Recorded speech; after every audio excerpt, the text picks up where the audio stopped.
Bonjour à toutes et à tous et bienvenue sur Sens Créatif, le podcast qui explore les motivations et les stratégies des artistes de l'image. Je m'appelle Jérémy Kleiss. Je m'appelle Laurent Bazar et nous sommes passionnés par la créativité que nous considérons comme une quête initiatique. Sens Créatif, c'est un appel à l'aventure qui vient questionner nos certitudes, serpenter entre nos doutes et danser avec nos peurs sur le chemin de la créativité. Parce qu'au milieu du chaos, il y a toujours une opportunité à saisir, une nouvelle stratégie à transcender pour atteindre le sommet de la montagne, aller plus loin encore, se réinventer et recommencer. Pour nous aider à développer Sens Créatif, soutenez-nous sur Patreon. Cela vous donnera accès à la communauté du Patate Club sur notre plateforme Discord, à des mentorings collectifs et à des tas d'autres bonus pour vous permettre d'avancer dans votre carrière d'artiste freelance. Nous soutenir, c'est contribuer à faire de Sens Créatif un podcast indépendant et une ressource incontournable pour tous les artistes de l'image francophone.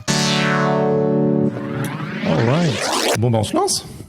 Ouais ? Bah écoute, let's go. Bonjour Karen, bonjour Nour. Bonjour. Bienvenue sur Sens Créatif. On est très content de papoter avec vous aujourd'hui. Live from Beyrouth au Festival Central Vapeur. Pour commencer, est-ce que vous pourriez brièvement vous présenter chacune et nous dire ce qui vous motive à sortir du lit le matin, qui est notre question traditionnelle pour commencer. Qui souhaite commencer, Nour ou Karen? Moi, je me suis demandé si vous allez poser cette question-là.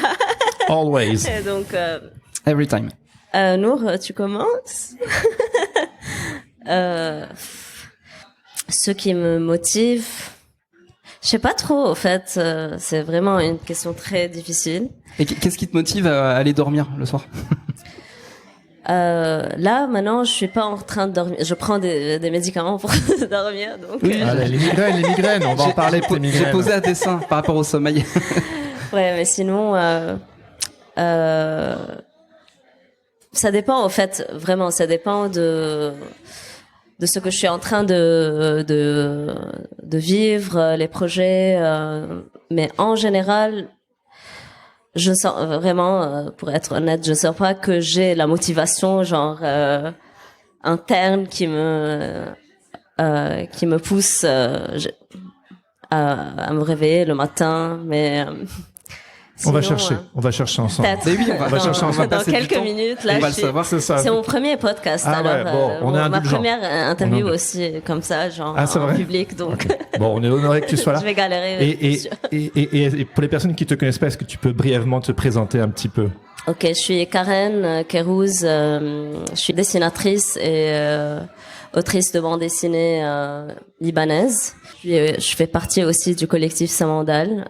Samandal, c'est un collectif libanais basé au Liban, mais là on est presque la moitié des membres sont à Paris, en France.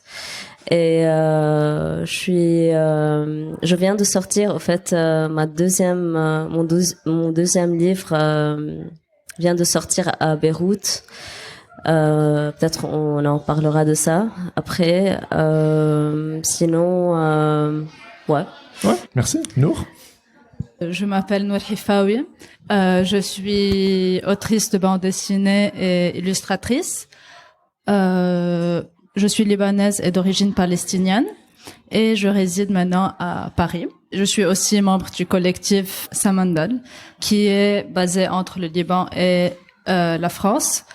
J'ai sorti mon premier livre ou ouvrage avec Samandal France il y a 2 ans, en 2022. Et là, je travaille sur le 2e volume. Titis, tout avec OO. Donc c'est parce que c'est plus de titis. Plus de titis. Plus de titis. Le radar. We want more. Oui, toujours. Always. Moi, je voulais savoir, si on remonte à votre enfance, à quoi rêvaient la petite Nour et la petite Karen à l'époque?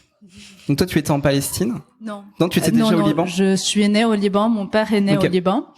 Mais les personnes qui ont parti, genre mes grands-parents ont parti en 48 de la Palestine, et donc les personnes palestiniens au Liban n'ont pas le droit d'avoir la nationalité libanaise.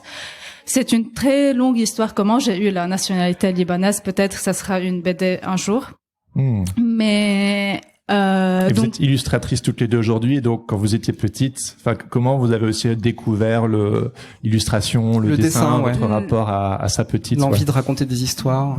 Oui, je pense que c'était surtout l'envie de raconter des histoires parce que je trouve qu'il y a plein de gens qui n'ont pas cette opportunité. Et donc, je pense que j'avais envie de raconter des histoires de personnes qui n'ont pas cette opportunité. De quoi je rêvais?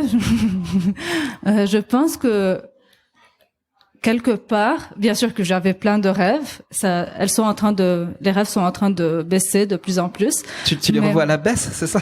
Maintenant, oui, mes rêves sont beaucoup moins. Parce que je pense je me suis rendu compte en grandissant combien la vie est dure et combien les rêves ne vont pas se réaliser. Mais peut-être un rêve qui est toujours aujourd'hui et qui ne va pas se réaliser. J'espère qu'il va se réaliser. Je suis pessimiste, mais j'espère qu'il va se réaliser un jour. C'est d'avoir la Palestine libre. Bien sûr. Et avoir une maison là-bas. Et toi, Karen, de ton côté, ton enfance et ton rapport au dessin, à l'écriture? Moi, depuis un très très jeune âge, j'étais quelqu'un qui dessine. Je dessinais très bien. Donc c'était comme mon nom, tu vois. Je m'appelle Karen et je sais très bien dessiner. J'étais pas trop dans l'imaginaire, j'étais plus dans reproduire la réalité. D'accord. Ce que je ne le fais plus maintenant. C'est un peu l'inverse. Là, j'essaye dans mon travail aujourd'hui, j'essaie le moins de reproduire, de retracer peut-être la réalité. Donc je fais rarement des sketchs, mais quand j'étais petite, je dessinais tout. Tu racontais tes journées? Je faisais plus des dessins que de la narration avec du texte. Mais sinon, je faisais des dessins bizarres avec ma sœur, avec des scénarios bizarres. Je préfère peut-être ne pas mentionner c'est quoi c'est. Mais ouais. Oui, mais ouais, c'était un truc vraiment qui fait partie de moi depuis mon enfance. Dessiner et communiquer peut-être. Est-ce qu'il y a des personnes dans votre famille ou dans votre entourage qui vous ont initié justement à ce plaisir du dessin, à avoir l'envie de raconter des choses, ou est-ce que c'est vrai, ça vient vraiment de vous deux? Moi, mon père, il était dessinateur, mais il était topographe aussi, donc c'était pas son métier, mais il faisait pas mal, il dessinait. Mais il y avait jamais, mes parents, personnellement, m'ont pas vraiment motivé. Mais parce qu'au Liban aussi, je crois peut-être ici, un métier d'art, ou bien être artiste, c'est ok. Et après, ouais, ma fille, elle sait très bien dessiner. Vous imaginiez déjà petite, éventuellement pouvoir dessiner, gagner votre vie en faisant ça, c'était quelque chose qui était possible? Ou toi aussi, est-ce que tes parents étaient genre non, ma fille, le dessin, les métiers d'art, t'oublies, tu passes à autre chose? Ou quand j'étais petite, j'avais une image très étrange dans ma tête de la future Nour, qui était une peintre. Ah. Mais je pense pas que je voudrais être peintre. Ouais. Mais c'est fort déjà cette image que tu as de cette projection d'être peintre quand tu es petite. Je trouve ça fort. Oui, peut-être. Mais je dessinais pas tellement vraiment quand j'étais petite. Et mon père, il y a pas de personnes qui dessinent dans ma famille. Il y avait juste mon père qui me dessinait toujours des bateaux. Tout genre de bateaux, mais c'est juste ça. On est déjà sur une thématique du voyage, du déplacement, du fait de partir. Donc, tu mentionnais tout à l'heure, tu es palestinienne, dans quel contexte tu es partie au Liban? Qu'est-ce qui s'est passé pour toi? Pas pour ta famille, ouais. Oui, moi j'étais déjà au Liban, je suis née au Liban. Oui, mais c'est intéressant parce que il y a une histoire qui a rapport avec un bateau. Un bateau. Ils sont venus en bateau, en fait. Merci Karen. Faut nous raconter là le bateau. Là. Trop de teasing là. Tu dois nous dire. Oh God. Non, mais c'est ok. Donc mes grands-parents sont venus et mon père me dit que c'était les dernières personnes à quitter et Jaffa ou Jaffa. Et donc ils ont pris le bateau. C'était mon grand-père, ma grand-mère, mon oncle et la sœur de ma grand-mère. Il y avait plusieurs sœurs et leur mari. Et il y avait mon arrière-grand-père, qui est le père de ma grand-mère. Bref. On suit. Oui. Ok, c'est bien. Et le bateau était coincé entre les deux vagues. Et donc, à un moment, mon arrière-grand-père dit que, au fait, si on reste coincé ici, on va devoir jeter les femmes. Donc, ses propres filles. C'est chaud. Oui, je sais, mais non. C'était une blague. J'espère, mais non. Non, Karen ne pense pas que c'était une blague. Non. D'accord. Donc toutes les deux, par la suite, vous vous rencontrez à Beyrouth. Est-ce que vous pouvez un petit peu nous raconter comment vous êtes rencontrés? En fait, on s'est rencontrés dans notre école d'art. C'était l'Alba, là où on a étudié la bande dessinée. C'était en 2015, non? En 2010. Oh, ça remonte là. 5 ans. Et donc, on a fait les mêmes études et puis on a fait aussi ensemble un master en illustration et bande dessinée. Et puis, quand on a fini nos études, on a fondé un collectif ensemble. Ce collectif n'est plus actif, qui s'appelait Ziz. Et puis, en 2018, on a rejoint Samandal ensemble aussi. Ok. Samandal, qui est un collectif qui existe depuis 2007, hein, c'est ça? Ouais. Attends, mais Nour était en train de rigoler quand t'as dit que vous rejoigniez Samandal. Pourquoi? Non, parce que si je continue, vraiment, parce que en 2021, on a pris la décision de quitter le Liban ensemble. On a eu la même résidence à la Cité internationale des arts à Paris. Okay. Donc, on était voisines à Paris. Vous vous lâchez jamais, quoi. On a vécu on a partagé la même maison aussi pour quelques années. Ben, ouais. C'était comment cette coloc, du coup? C'était une coloc d'illustratrices? Comment ça se passait pour vous? Ça se passait bien. Je pense que, oui, c'était cool d'avoir, déjà Karen, avant de déménager à l'appart, elle était tout le temps à l'appart. Donc c'était juste que maintenant elle a ses propres affaires à l'appart. Et c'était très cool. On dessinait beaucoup ensemble. Ouais. On faisait des bandes dessinées juste. Chacune de nous avait une page et commençait par dessiner une case et puis passe la page à l'autre qui continue l'histoire. Un cadavre exquis en français. Voilà. De quelle manière ça s'est développé entre vous cette envie de travailler ensemble sur des projets communs? Il faut dire qu'au Liban, on n'a pas trop le choix aussi. Love you. Mais pas le choix, pourquoi?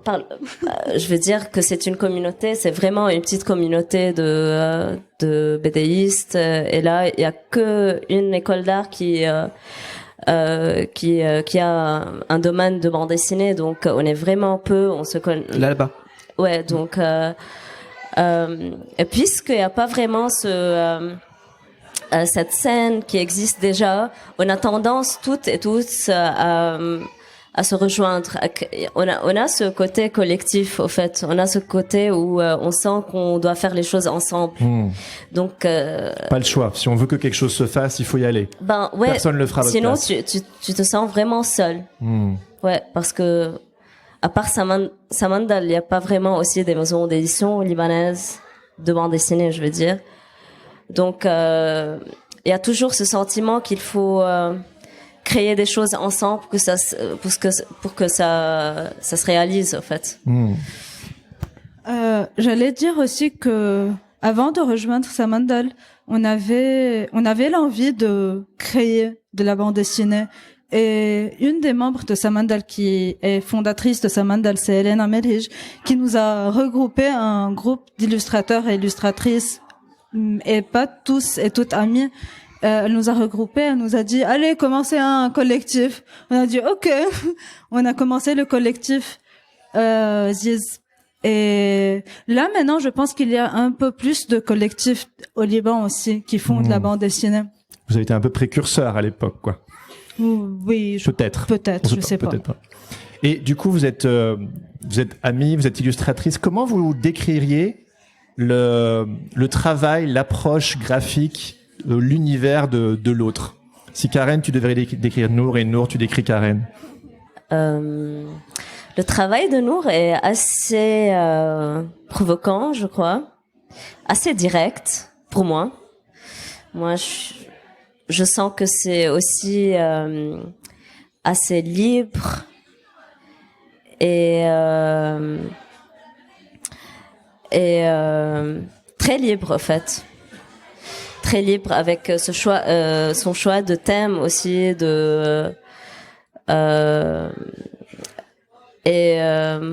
c'est un peu difficile. J'ai jamais en fait pensé à ça. Sinon, j'aime bien aussi son trait qui est un peu naïf, mais en même temps qui a une voix assez forte. C'est intéressant ce mélange-là. C'est naïf et brut de décoffrage. In your face. Oui, j'ai parce que juste les aimé- dessins sont forts. J'ai aimé ton visage en disant fort. Puissant. Et toi, comment tu décrirais le travail de Karen? Je dirais que je suis déjà number one fan de Karen. Et déjà, je trouve que c'est très joli comment elle se laisse aller de plus en plus et comme si sa main la laisse dessiner, même si elle est très aussi, je sais pas si elle est consciente tellement quand elle dessine, mais je veux dire, non, tu sens que quand elle dessine, elle part dans sa tête, et elle voyage, et elle laisse tout le monde voyager avec elle en dessinant, quand elle dessine. Je trouve que même si c'est pas direct du tout, mais il y a une réalité qui est très présente et tu sens que c'est sa perspective de la réalité qu'elle dessine. C'est pas la réalité que tout le monde voit, mais c'est une réalité qui touche beaucoup. Pour moi, je trouve que ça touche beaucoup et c'est très, très, très émotionnel. Et ces sujets aussi sont toujours intenses. Est-ce que tu es intense, Karen, dans la vie? I think she thinks yes. Peut-être, Ouais. mais le repère d'intensité, ça dépend C'est vrai. des cultures, on est intense comme des gens, comme un peuple, on Ouais. est vraiment intense. Mais ouais. Il y a quelque chose qui est fascinant dans ton approche, Karen, c'est la gestuelle en fait, qui se ressent énormément dans tes dessins. Et je pense que les émotions passent beaucoup par ce geste-là, à la différence de Nour, où toi tu es beaucoup plus dans le récit justement, où tu vas chercher l'attention du lecteur. Et ce qui est très étonnant dans votre amitié, je trouve, c'est vous êtes dans des polarités différentes et qu'en même temps il y a ce dialogue en fait qui s'inscrit entre vos boulots et qu'on voit notamment en ce moment au Quai des Bateliers, puisque vous avez votre expo commune qui montre vos derniers albums. Comment vous avez abordé justement cette exposition avec vos différences et en même temps tout ce qui vous relie toutes les deux? Oui, au fait, puisque Samandal nous a, ça c'était une invitation pour Samandal et à Samandal qui nous a dit, vous travaillez sur vos projets, pourquoi C'est vous qui pas vous y collez. exposer. Ouais. Pour moi, c'était assez rapide de capter le point commun dans ces deux travaux. On est un peu dans. Moi, j'ai un chapitre dans mon livre où mon personnage dort, donc on la voit dormir, et on est trop dans un truc calme, intime. Et le travail de Nour est aussi dans l'intimité, donc on s'est dit on part là-bas dans le thème de l'intimité. Et ouais. Et votre exposition, elle est aussi en lien avec vos ouvrages, donc Titties et Titties 2, et quelques danses pour combattre la migraine. Est-ce que vous pourriez également nous parler de ces œuvres? Donc Nour, est-ce que tu peux nous parler de Titties, et puis après Karen, tu nous parleras de ton nouveau livre. Donc Titties a commencé comme j'avais pas l'idée de faire un ouvrage à la fin. C'était juste, je passais des soirées avec des gens et je m'amusais à les dessiner après. Et je les envoyais sur un groupe WhatsApp avec des amis. On rigolait de ce qui s'est passé avant. Et de plus en plus, et puis il y avait le Covid aussi. Et donc c'était comment s'adapter au Covid pour garder une vie sexuelle d'une façon ou d'une autre. Parce que là, t'en parles de manière super détente, mais c'est comme un ouvrage qui parle de sexualité systématiquement, de page en page, voilà. Oui. Donc c'est un. Donc c'est envoyé sur un groupe WhatsApp tranquille. Oui, tranquille. Non, c'est juste une page. Je vous ai envoyé hier ce qui s'est passé. Ah oui, c'est vrai, tu partageais ça à tes potes, genre, j'ai vécu ça hier soir. Oui. À YOLO, Il y a quand même un personnage qui s'appelle Big Dick. Ah oui, c'est vrai. Et Big Dick, il était dans le WhatsApp? Non. Mais oui, parce qu'il l'apprend après. Ouais, c'est ça. Ouais. Oui, il l'a après, voilà. Et... Ce qui est marrant, c'est que ces amis-là sur le groupe WhatsApp sont les éditrices et éditeurs du livre aussi. D'accord. C'est des amis. Oui, genre c'est Karen, Joseph et Tracy qui sont les éditeurs et éditrices du livre.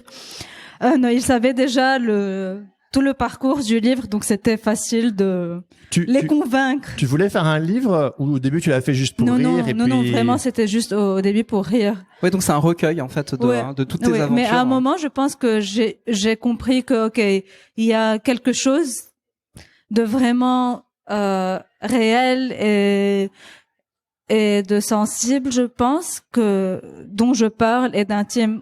Ouais. Et j'ai senti que je sais que en BD au Liban il y avait pas tellement ça. Ouais. Et donc pour moi c'était important aussi de parler et aussi le premier était en anglais et ça aussi c'est un sujet parce que au Liban on presque, bien sûr que je vais pas généraliser, mais on parle beaucoup en anglais et on parle rarement en arabe. Et donc il y a une page où il y a une personne avec qui je parle en arabe et c'était genre oui arabe. Par exemple, après quand j'ai mis le livre dans Beyrouth Art Center, il y a une personne qui me dit que c'est dommage que c'est pas en arabe. Mais pour moi, c'était très intentionnel que ce n'est pas en arabe parce que déjà je parle de la sexualité. Je suis beaucoup plus à l'aise de parler de la sexualité en anglais que de parler en arabe. Et juste dernière anecdote à propos de la langue avant de le publier, il y avait une conversation en fait, c'était un événement pour Sarah Hijazi à La Grange, à Bruxelles. Et je parlais du fait que c'était écrit en anglais et pourquoi ce n'est pas en arabe et notre rapport à l'arabe dans la sexualité. Et il y a une personne qui est égyptienne qui me dit, au fait, parce que on est tellement habitué à entendre l'arabe dans la rue et que c'est toujours offensif par rapport aux femmes qu'on n'a plus ce rapport à ça va m'exciter l'arabe. C'est plus un truc de harcèlement, je pense. Et j'ai trouvé ça très intéressant. Ouais. Ce qui est aussi intéressant avec Tissi, c'est que tu parles de sexualité, c'est très graphique, c'est drôle, mais il y a aussi des moments de plus de gravité, notamment avec le Covid, avec les complexités que ça rajoute, aussi avec l'explosion. Il y a toutes ces références qui sont disséminées au fur et à mesure de ton ouvrage, on n'est pas juste dans une BD de fesses, quoi. Il y a des choses plus graves. Oui, non, je parle aussi de comment le désir est influencé par tout ce qui se passe autour de nous. Ouais. Après l'explosion, et puis comment ça revient petit à petit et puis ça disparaît de nouveau parce que comme s'il y a un moment où tu fais un déni de ce qui s'est passé et puis soudainement ce manque de désir refait surface sans que je me rendais compte au fait de ça. Il y a un ressenti qui m'a fasciné justement en lisant Titties, c'est que comme tu parles en fait des aventures sexuelles, tu ne parles pas du reste du quotidien. Et moi, en tant que lecteur, je me suis fait l'ellipse de me dire tiens, ces personnages-là, qu'est-ce qu'ils font quand ils font les courses, tu vois, qu'est-ce qu'ils font quand ils regardent la télévision. Et en fait, je me suis imaginé toute la journée comme si on était vraiment entre les cases. Cool.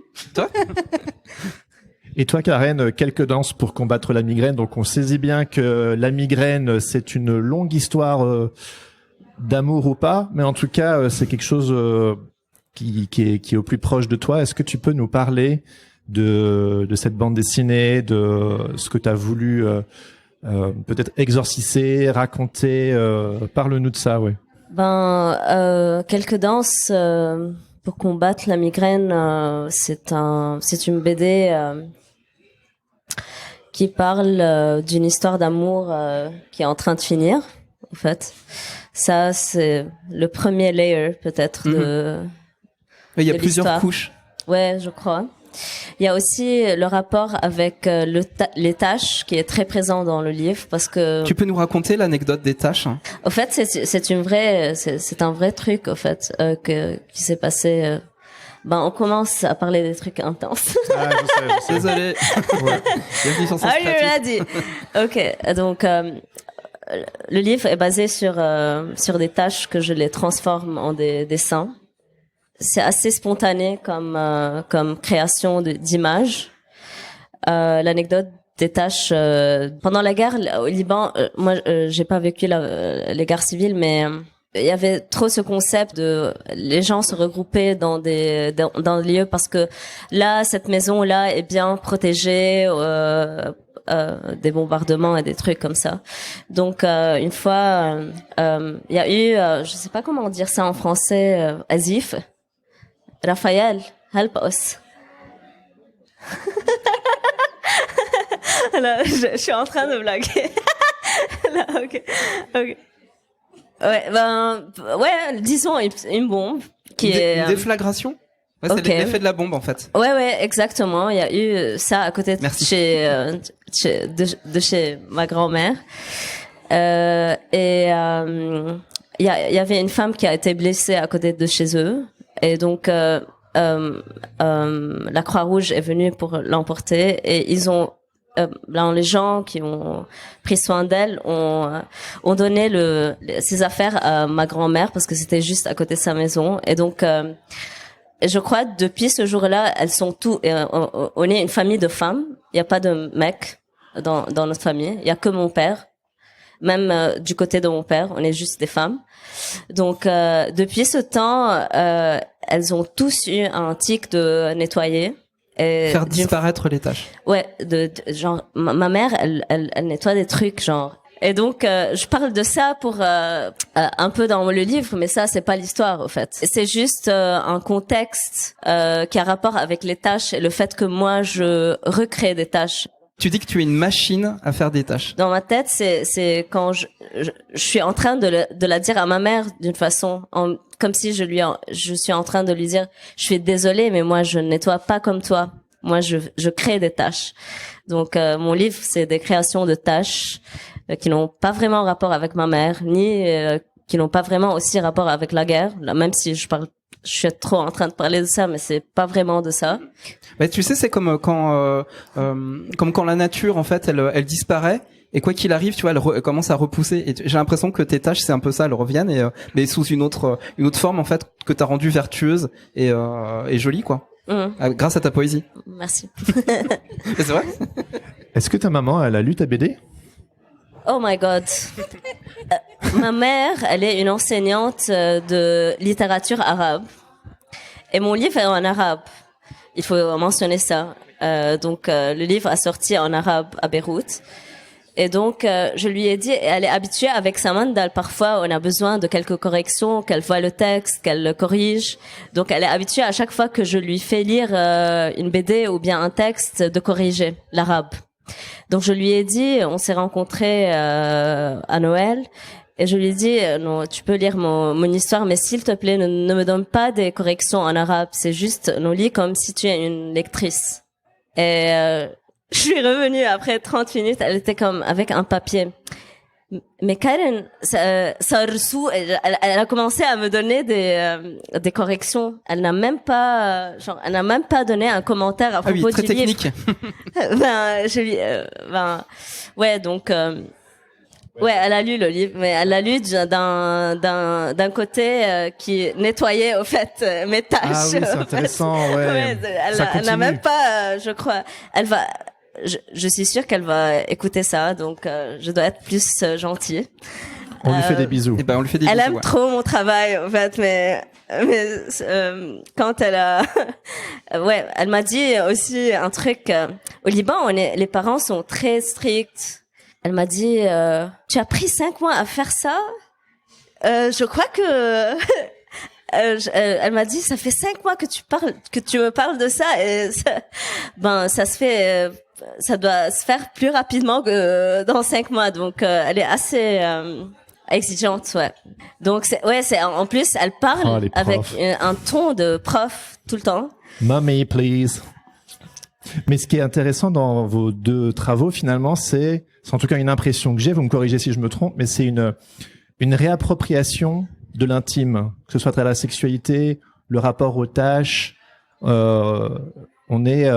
ce rapport familial aussi, il y a une réappropriation, le fait de rendre visible quelque chose qui est peut-être tabou, qui est caché ou qu'on veut garder pour soi, qui normalement ne se montre pas. Et toutes les deux, vous avez pris le parti pris de non, on veut le raconter, on veut le montrer. Déjà, je pense, dans ma famille, déjà, par exemple, on parle pas de la sexualité. C'est quelque chose qui presque n'existe pas, même si on sait que ça existe et que, oui. Mais c'est comme si un truc, on s'approche pas de ça. Donc, je pense que parce que c'était un thème qui est tellement, dont on parle pas, que j'avais tellement ce besoin de parler des choses que c'est difficile de parler, difficile de les aborder. Merci.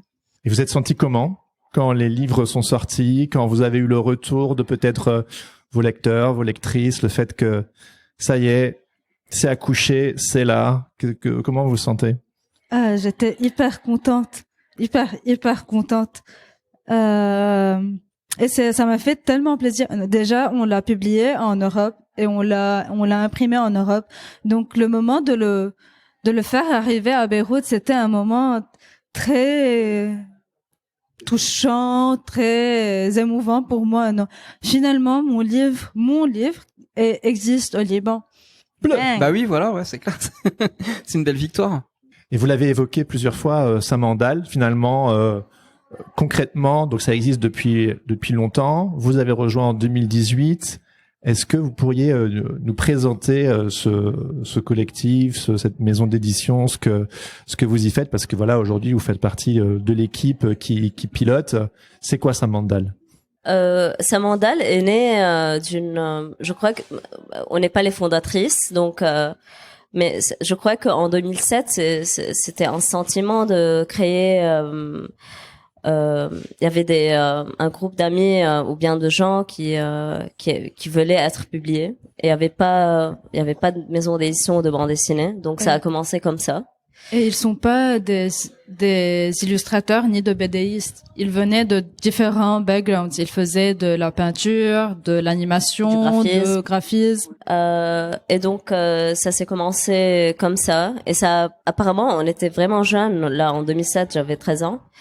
Et donc ça a eu un succès à Beyrouth. Donc ils ont commencé à publier chaque 3 mois. Une publication. Et depuis, Samandal a vraiment trop changé. On est plus maintenant dans des livres collectifs comme on a commencé où il y a plein d'histoires de partout, mais on a aussi des livres thématiques, des anthologies, des solos, des livres solos. On est presque à 40 livres, je ne sais pas. Ouais. Oui, c'est pléthorique, quoi. Et c'est très, je trouve, quand j'ai lu plusieurs de vos ouvrages, j'avais ce truc vachement punk rock dans la gueule, quoi. Bang! Il y a un truc très.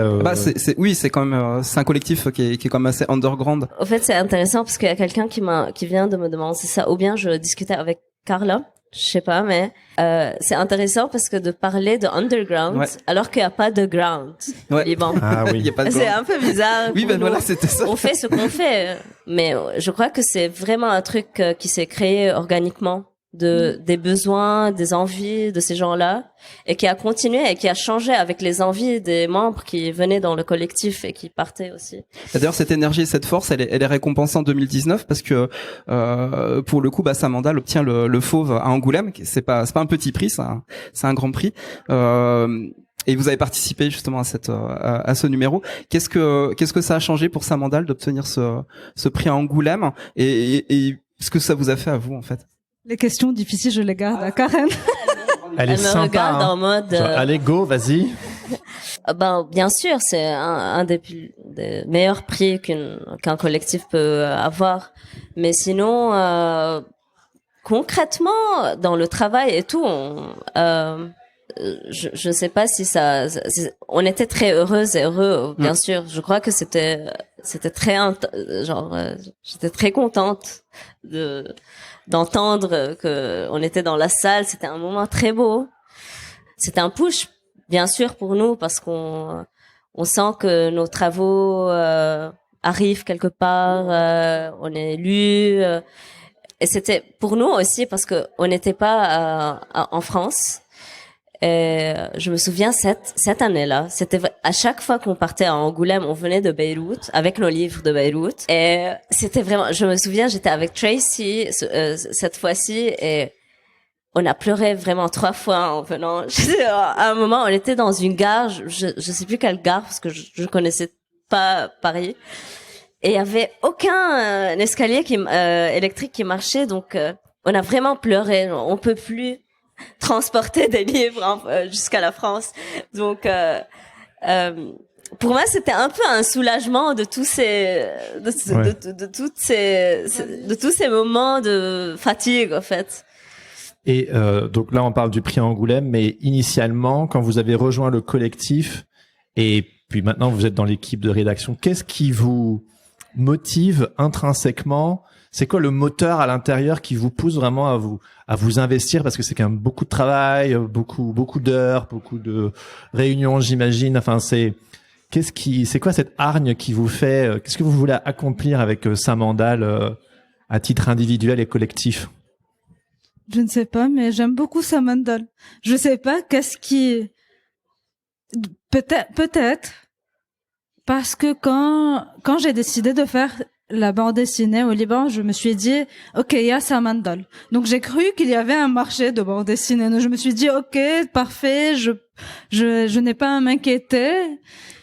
Il y a des gens qui font de la bande dessinée, donc il y aura des opportunités.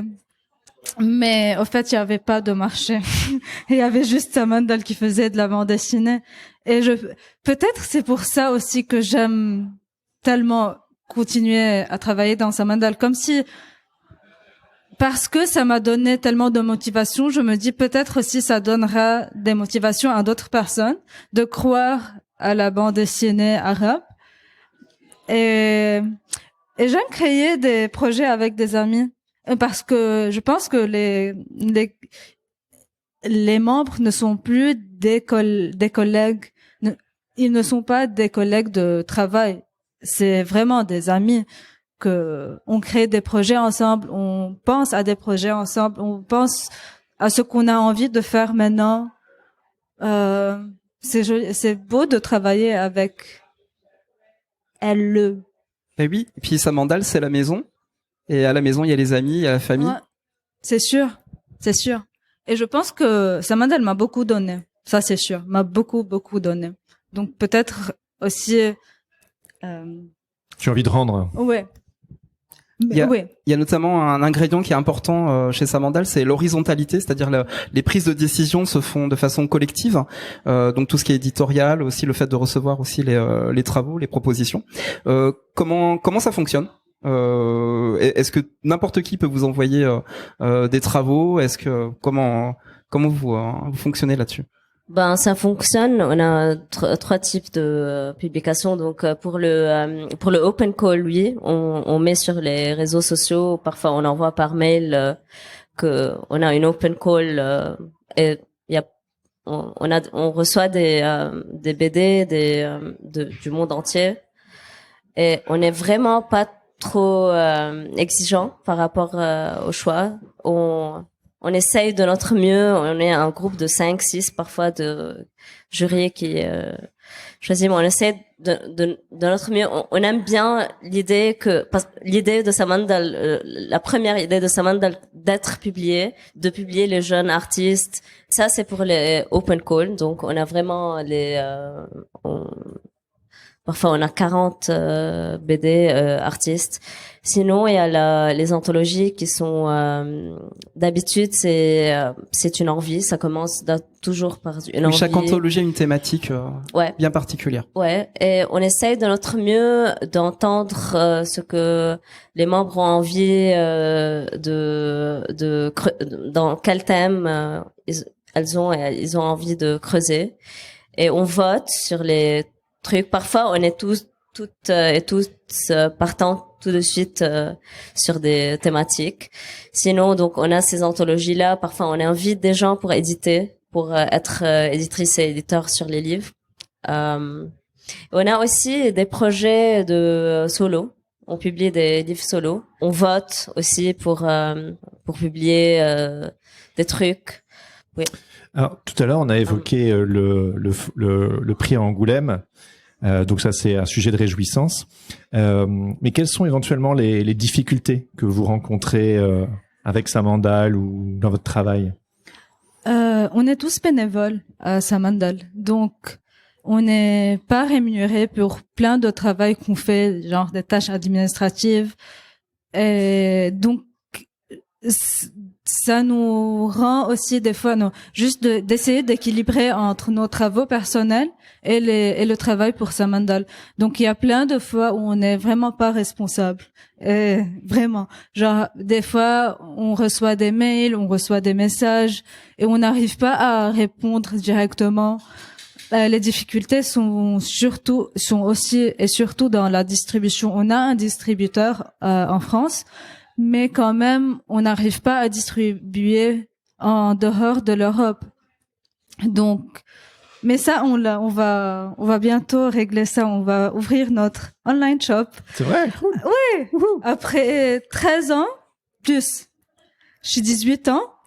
On a arrivé à faire notre l'âge online de la shop. maturité. Voilà.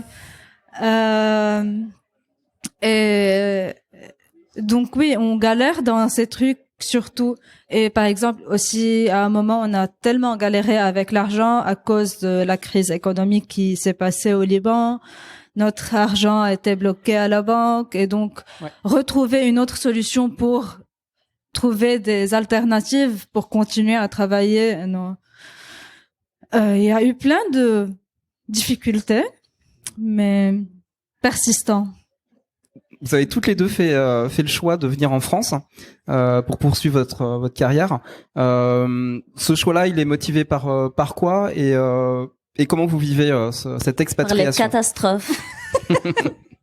Moi, c'était après l'explosion. Apparemment, c'est Nour qui m'a dit le deuxième jour, je me suis réveillée en disant, moi, je pars. Et vous avez eu cette discussion toutes les deux? Ah oui. Moi, je me souviens pas de ça. On vivait plus ensemble. Au fait, ça faisait juste un mois que j'avais déménagé de l'appart et le second jour, je sais pas pourquoi j'étais en train de relire les messages et je me rends compte que Karen, le second jour de l'explosion, m'a envoyé un message en me disant on doit partir d'ici. Voilà. Et on est parti après quelques mois. Ouais. Donc mais au Liban, on parlait aussi de ça avec Adrien hier, un ami. Adrien Weber. Ouais. Donc au Liban, on est, c'est un peu bizarre. C'est que on apprend depuis qu'on est jeune. On est genre construit d'une façon où on sait qu'à un moment dans notre vie, on va quitter. Donc c'est pour cela qu'on parle 3 langues, c'est pour cela que il y a plein de trucs qui sont basés sur le fait de quitter. Les parents, ils savent qu'un jour ils vont faire cet adieu-là.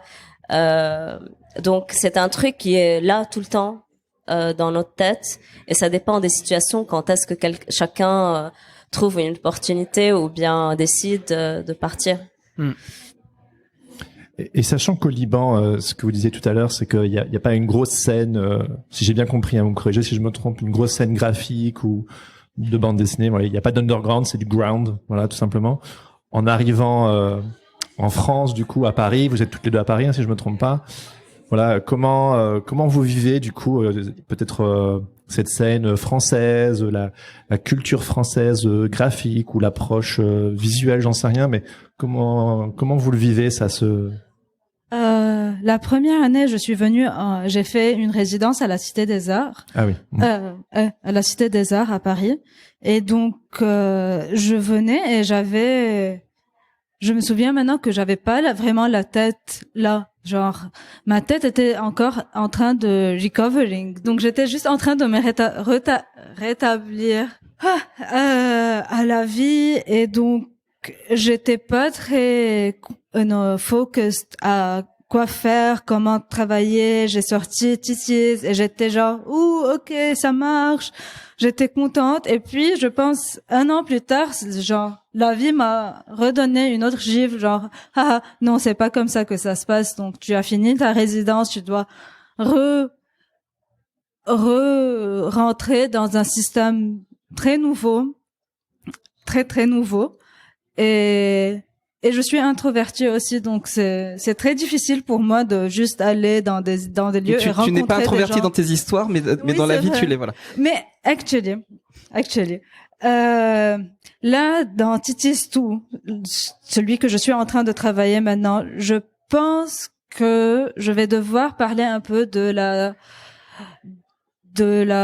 santé mentale et un peu de mes rapports avec la famille et tout ça.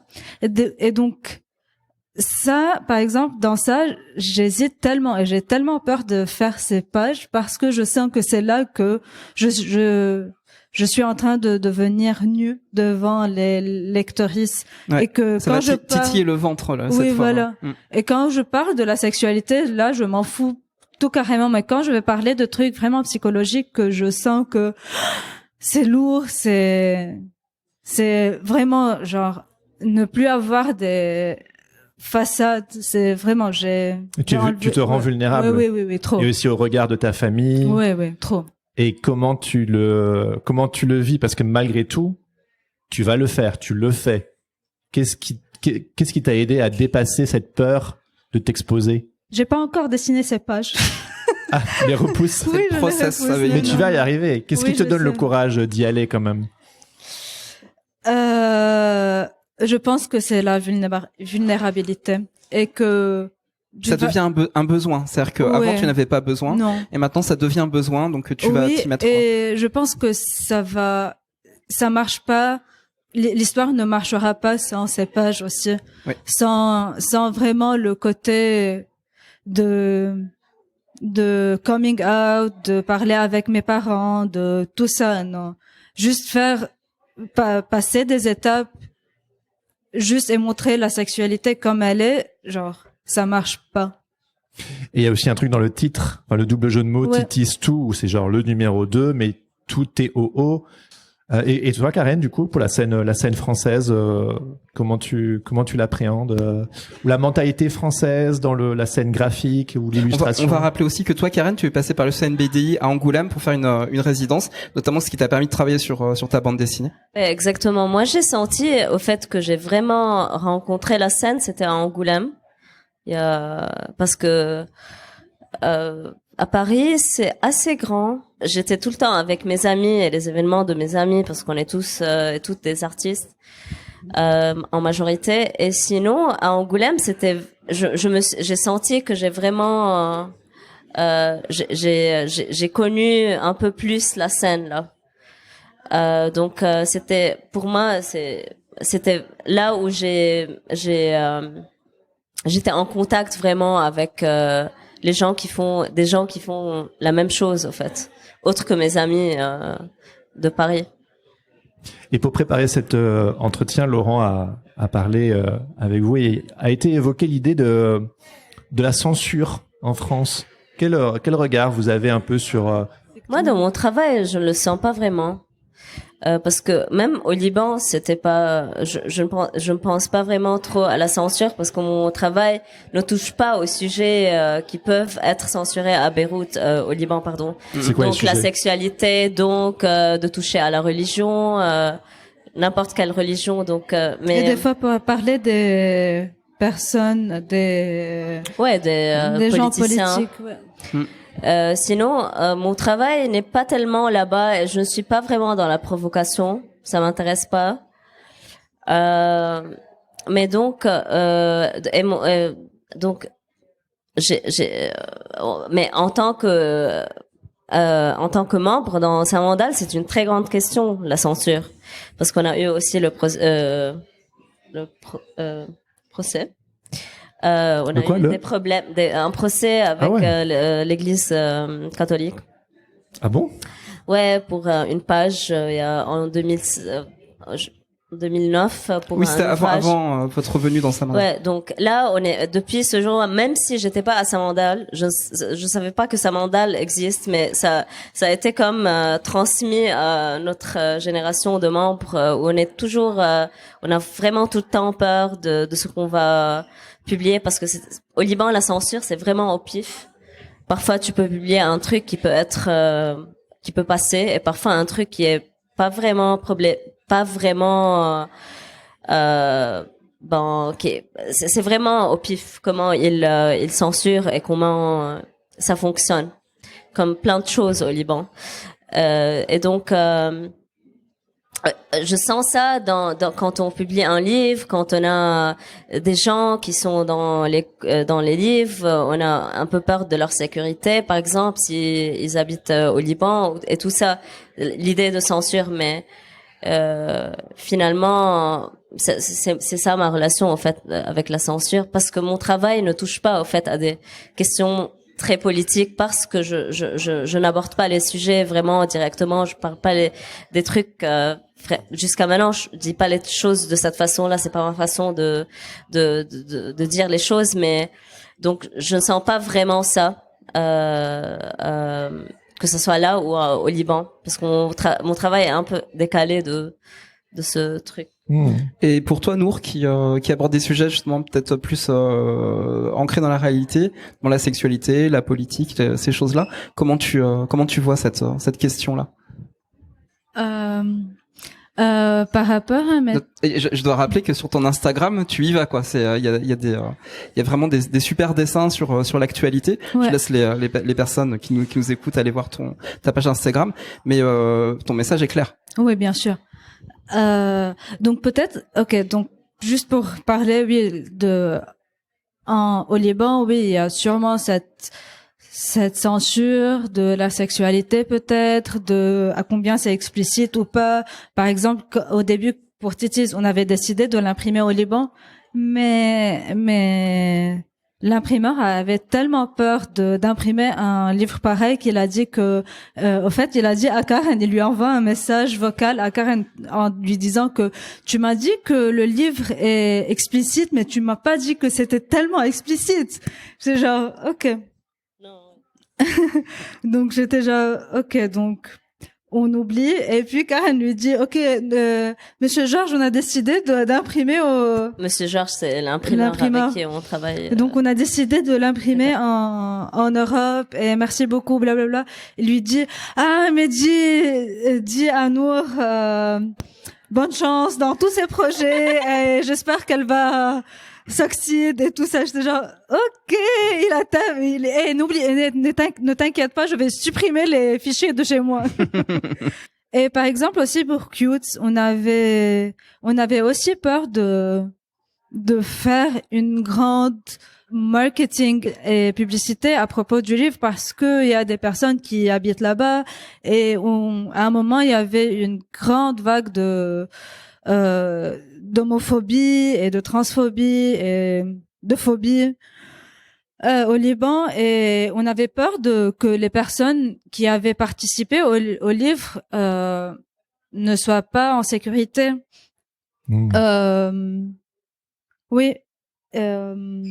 Mais en France, je pense la censure c'est plutôt politique, politique, pas sexualité.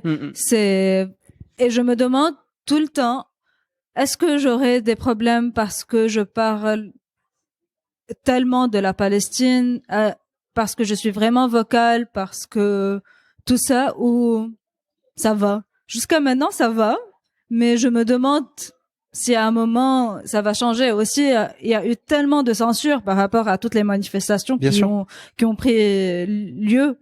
Et il y avait plein de manifestations qui ont été banned, qui ont été interdites.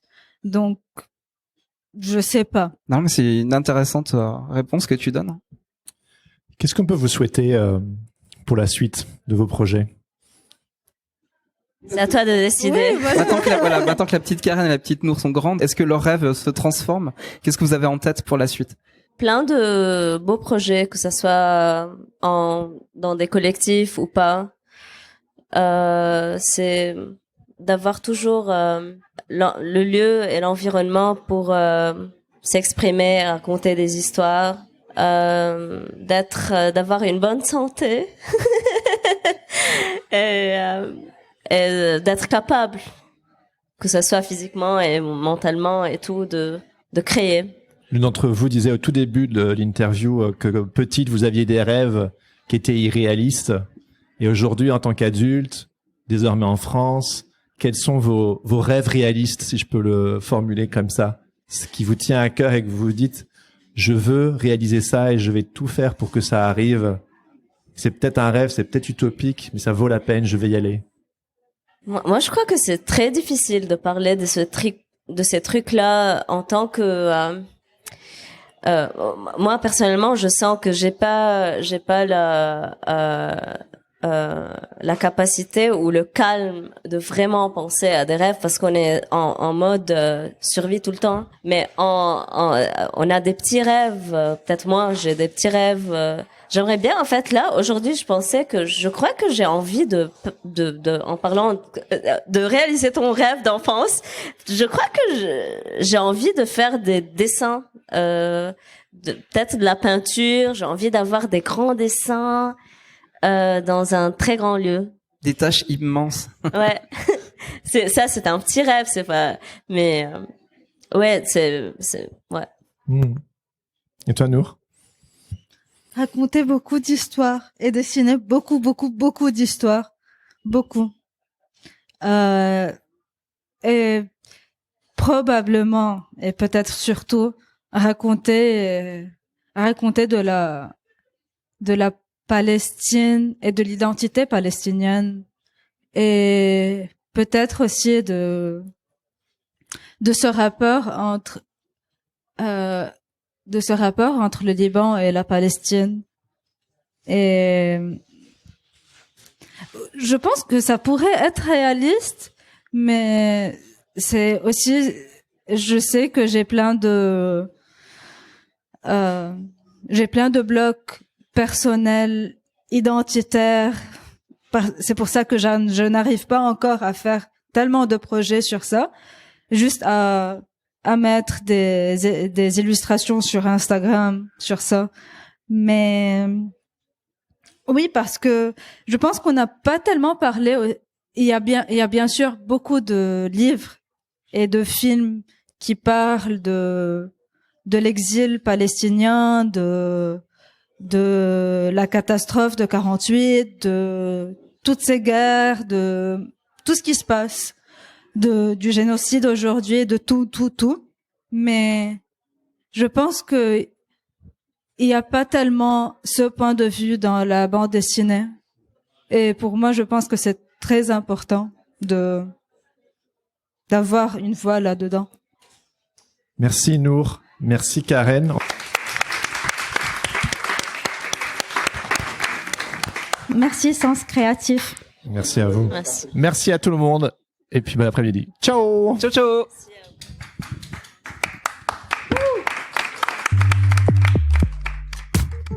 C'était notre discussion avec Karen Kérouz et Nour Ifaoui. Merci Nour et Karen pour cette discussion en français, il faut le souligner, autour de votre amitié et de votre créativité sans frontières. Nous tenons à remercier toute l'équipe du festival Central Vapeur à Strasbourg pour le super accueil et notamment Louise Métayer, Laure Bétinger et Fabien Texier. Un big up enfin à l'excellent Nathan Erstein pour la prise de son. Si vous voulez en savoir plus sur Titties et Titties 2 de Nour Ifaoui et quelques danses pour combattre la migraine de Karen Kérouz, rendez-vous sur leurs comptes Instagram respectifs ainsi que sur le compte Instagram de Samandal Comics. Retrouvez tous les liens dans les notes de cet épisode. Merci d'avoir écouté Sens Créatif. Si cette émission vous plaît, n'hésitez pas à vous abonner et à mettre des étoiles sur vos plateformes de podcast préférées. N'oubliez pas de nous soutenir sur Patreon. Vous pouvez aussi partager l'épisode avec vos amis ainsi que sur vos réseaux sociaux. Un grand merci à Adrien Guy pour l'habillage sonore de ce podcast. Retrouvez toutes les infos sur le site www.senscreatif.fr, sur notre serveur Discord ainsi que sur Instagram @senscreatif_podcast. Si vous avez des commentaires ou des idées pour des invités, n'hésitez surtout pas à nous laisser un message. Sur ce, on vous donne rendez-vous au prochain épisode. Everything is connected.